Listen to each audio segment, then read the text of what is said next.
This copyrighted telecast may not be reproduced, retransmitted, or used in any form without the authorized written consent of NASCAR Broadcasting. NASCAR would like to thank all of our loyal fans for your continued support, and we hope you enjoyed today's broadcast.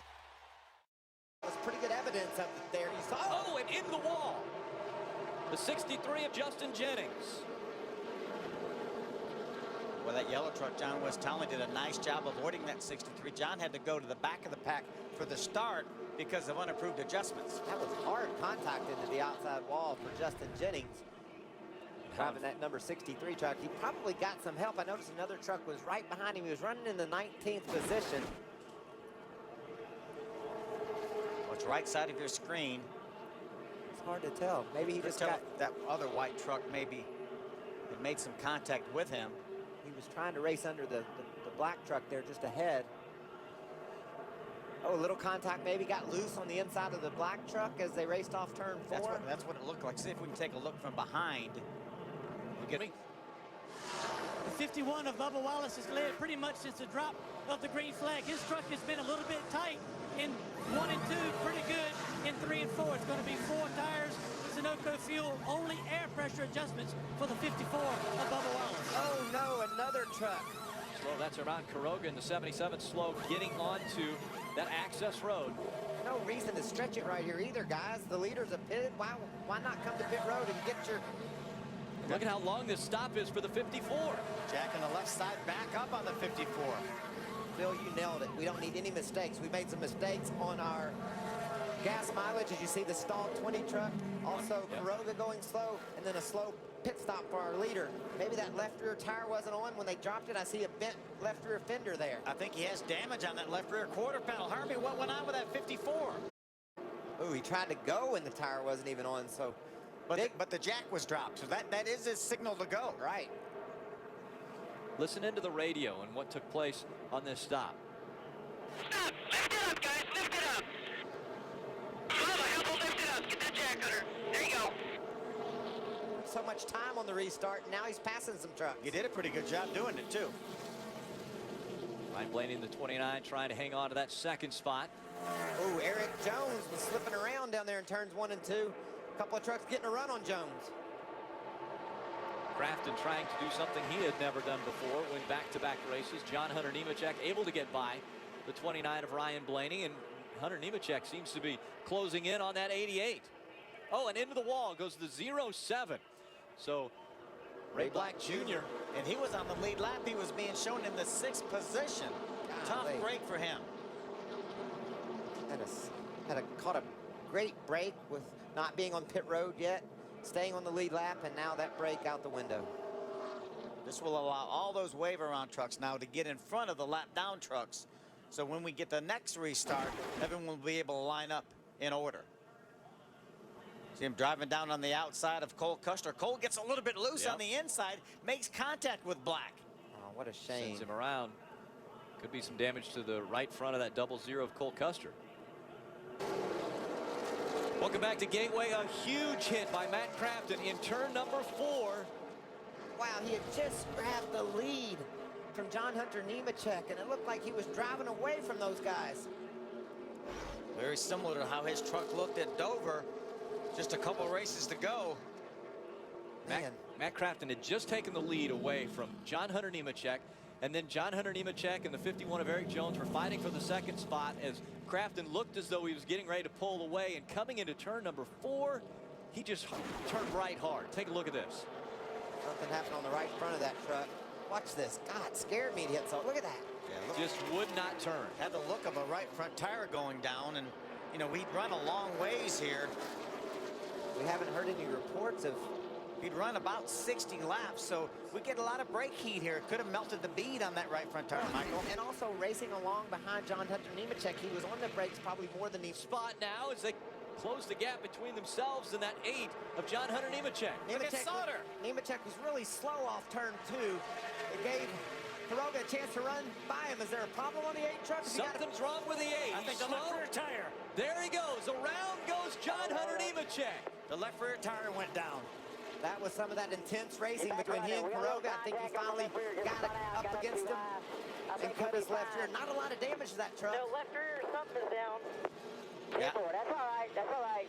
I saw the letters wiped off it a couple laps ago. Man, I hate to see that. But I'm glad I could catch my breath. That racing was so intense. Such great action here in the NASCAR Camping World Truck Series. John Hunter realized there was a problem. That's why they were able to drive by him. It's all right. You're doing great. So that was Dad. Such a great run for John Hunter Nemechek. Here he feels that there's something wrong with that truck. Yeah, there's definitely something wrong. He's a little bit slow there. He seized up Timothy Peters. Then you can see, when you get a look at it, you can see that left rear tire's down, Michael. Yeah, and around he goes. But very minimal contact, so he can get to pit road and get a tire on that thing. He can still get a top 10 finish. Yeah. He never swung around and caught it with the front, too, and that's a break. Yes, sir. I feel like I'm racing. Let's ride along with him. He just couldn't get any forward drive. The time he gets to turn 1. He's not going to clear him. Jones is strong on the high side. Side by side for the lead as they go through 1 and 2. Teammates fighting for the lead coming out of 2. Here comes Kuroga, Johnny Sauter right behind him. Great run down the backstretch. Here comes Herman Kuroga. All over the back bumper, the 54. He gets a little loose as he enters turn number 3. The 51 of Eric Jones has a little advantage coming out of turn 4. Watch Kuroga. Trying to block is the 54. Darrell Wallace Jr. 3 wide as they go into turn number 1. Here comes Herman Kuroga. Eric Jones has the lead as they come out of turn number 2. Little bobble for him, and around goes Eric Jones. Kuroga turned Eric Jones around. Caution comes out. The 51 had bobbled just as he was coming out of turn number 2, and I think Kuroga was still hard on the gas. Wow, a lot of damage to Eric Jones' truck. I really think Bubba made a mistake restarting from the inside, guys. Wow. And a wrecked truck for Eric Jones, racing for the lead.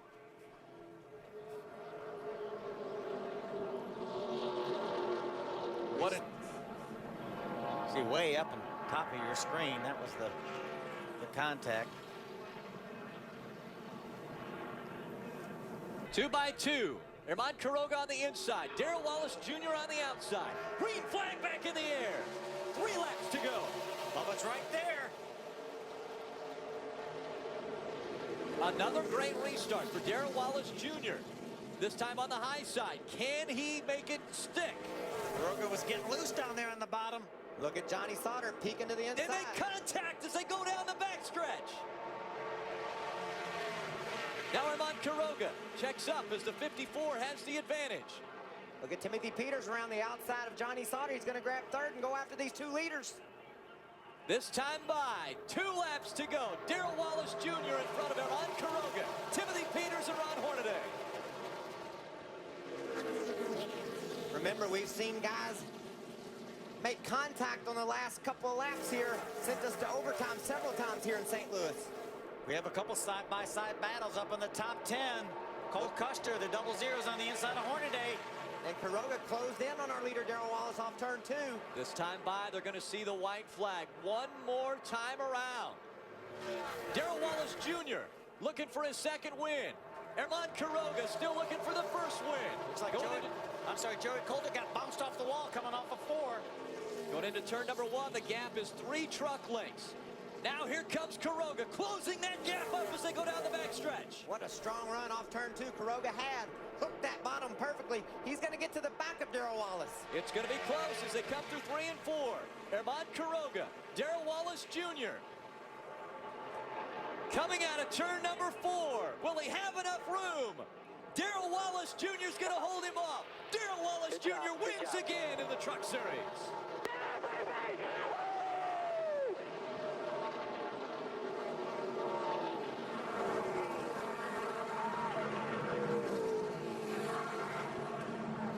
What a hard-fought battle for Darrell Wallace Jr. getting his 2nd win in the Camping World Truck Series. How about the way this young man's won his 2 races? A heck of a battle at Martinsville to grab the win on the short track, and now survives a restart and a great run at the end to get another victory. He got up, put up to the outside on that restart, and I think that's where he needed to be. We have our 3rd different winner. in the 2014 season. There we go. But we have a similar manufacturer that's going to go back to victory lane. Toyota has been dominant in 2014. All 7 races. And a truck owner who gets another win, Exactly. Kyle Busch Motorsports. That is the 9th straight win for Toyota, which is a record in the Camping World Truck Series. Going back to last year, and as you mentioned earlier, those 2 wins last year, KBM. Yeah, the 51 truck. Look at the crowd coming down to congratulate and cheer on Darrell Wallace Jr. as he wins here at Gateway. And he pulls the front of that truck right up against the inside wall. He may make a little more smoke before this is all done. What an outstanding drive by Bubba Wallace. He was able to overcome some issues on pit road. Just drove the wheels off that thing. That's a great point, Phil. Could have gotten frustrated. That team could have given up after they had the problems on pit road, but that weren't what they were all about tonight. They were all about getting to victory lane, and Bubba Wallace drove them there. Love the emotion out of that driver as well. When he was able to take the checkered flag, you heard him screaming in the truck. They've done it again. Darrell Wallace Jr. became the first African-American since Wendell Scott had won.